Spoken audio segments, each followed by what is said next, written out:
I wanted to let you guys know that basically half of the reason that I'm in here right now is because the cats are currently sleeping on my bed and I didn't want to disturb them. Hi, you guys. Hi guys, how's it going? My name is Liza. Welcome back to my channel, and today we're going to be doing my February wrap up. So I read a total of 4 books in the month of February. Most of them ended up being children's books, and it was just kind of a weird reading month for me, not gonna lie. So I figured that I would tell you guys about the books that are the lowest rated first and then work our way up to the highest rated ones. So let's get started. So the first book that I want to talk about is the one that was pretty much the easiest to read. It was a child's book called If I Had a Dragon, and the main reason that I read this is because I'm studying Spanish, and so this was a bilingual children's book that was going to help me get acclimated to the language and understand grammar and things of that nature. Ultimately, I ended up giving this book 3 out of 5 stars. I thought that it was pretty well done. I really enjoyed the artwork in it. I felt like it helped me learn Spanish a lot better, which was good, and it helped me gain some new vocabulary, which I was happy about as well. I just wasn't really blown out of the water by it, you know? So overall, it was good. I enjoyed it. I probably won't reread it again, but we'll just kind of have to see.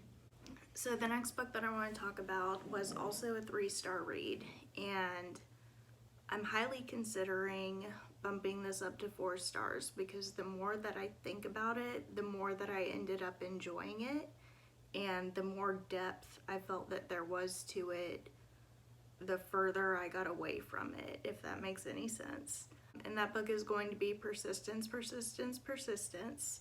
This is, I guess, categorized as an Audible workshop, and it follows the story of a very famous designer who goes, I believe, to Los Angeles, and he opens up his own clothing line, and he's very uncompromising in his views, he's very uncompromising in his goals, and he talks about how his first business ended up failing, but he had to pick himself back up and try to reopen his fashion line.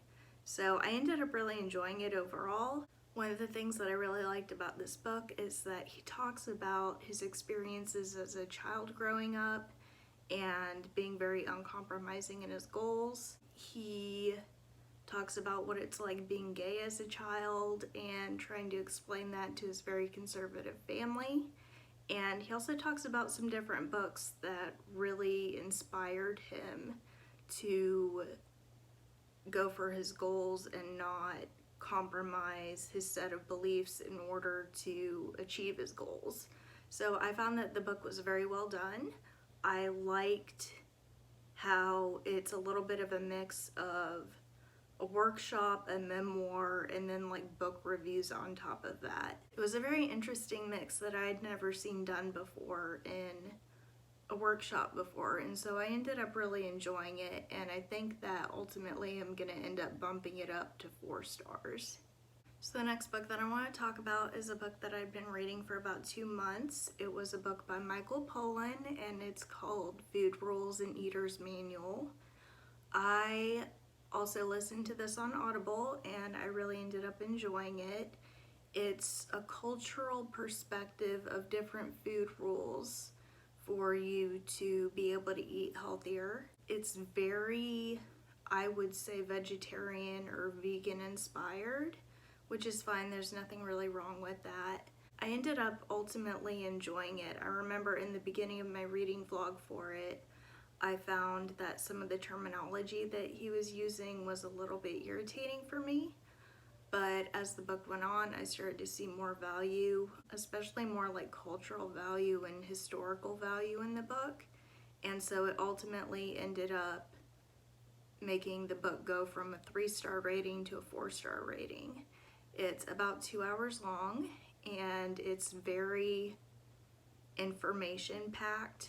I wouldn't say that it's a really leisurely read because there's a lot of thought that's put into it, and there were times where I had to take a break from it just because of how information dense it was. But ultimately, I really enjoyed it, and I think that you should pick it up.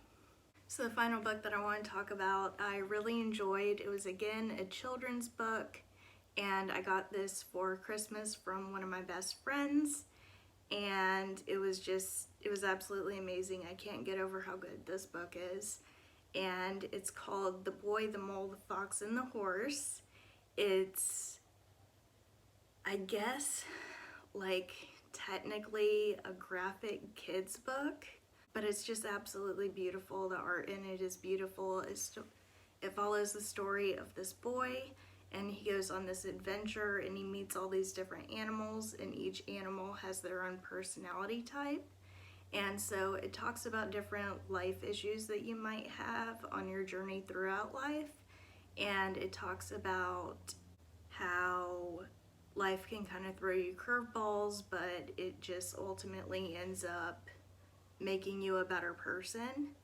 I ended up really enjoying it. I liked a lot of the life values that it had in it, and I really enjoyed how the book talked about complex topics and about things like not getting what you want or struggling or being made fun of. And it really didn't do it in such a way where it was overly simplified. The book talks about complex topics, but at the same time, it's really enjoyable for adults. And it's kind of in this weird realm where an adult can understand it and a child can understand it. It was very artsy, it was very colorful. There were even a few panels in it where it broke the fourth wall, and I really enjoyed that aspect of it. So it was just really well done. I would highly recommend it to anybody with kids.